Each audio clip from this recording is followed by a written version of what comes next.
Hey guys, in this series of videos, I'm going to talk about practicing and give you guys some basic but really good techniques for making sure that your practice is effective and making progress every time you sit down to practice. So the first thing is you need to be prepared. Okay, you need to have, this is very practical stuff, okay? Have a music stand.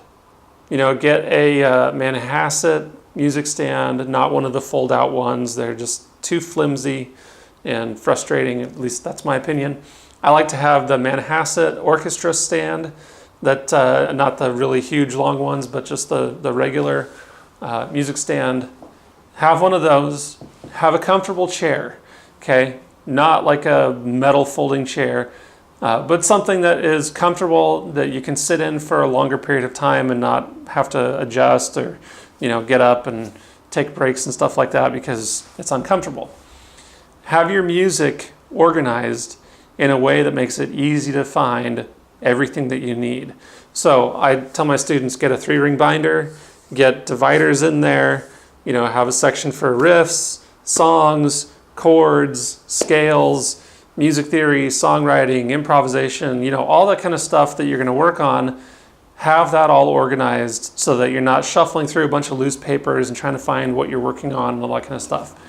You know, most of us don't have tons and tons of time to practice every day, right? If I get a half hour, maybe an hour in, I'm pretty happy with that. And that's kind of what my life allows for at this point.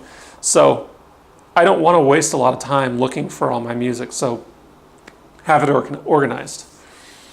Have an idea of what you're going to work on before you go and sit down to practice. So this is going to take a little bit of planning on your part. You want to have some goals set for yourself. You might want to have, you know, this month I want to improve on this. You might want to have, so that's like a short-term goal. You may want to have some medium-term goals, like, okay, by the end of the year I want to be able to play 10 of my favorite songs. And then you might want to have some longer-term goals, like, okay, in 5 years I want to be able to play an open mic, or I want to be in a band, or I want to record a CD, or whatever it is. You know, I want to be able to play around the campfire and not have to have any music. So getting music memorized and stuff like that. So you want to have some goals in mind, and then you also want to plan for every day what you're going to work on. So when you sit down to practice, you don't sit there for 10 minutes thinking, okay, well, what am I going to work on today? I guess there's that one song that I kind of like. Maybe I'll work on that. You know, try to be somewhat organized about what you're going to do and have, you know, at least a little bit of a plan of what you're going to do going forward. The other thing that I would say in terms of being prepared is, you know, have a pencil or pen, have some kind of practice log. I provide practice logs for my students.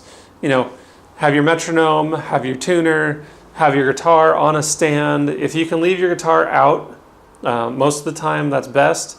If you have, you know, pets or little kids who are going to knock your guitar over and break it, then put it away.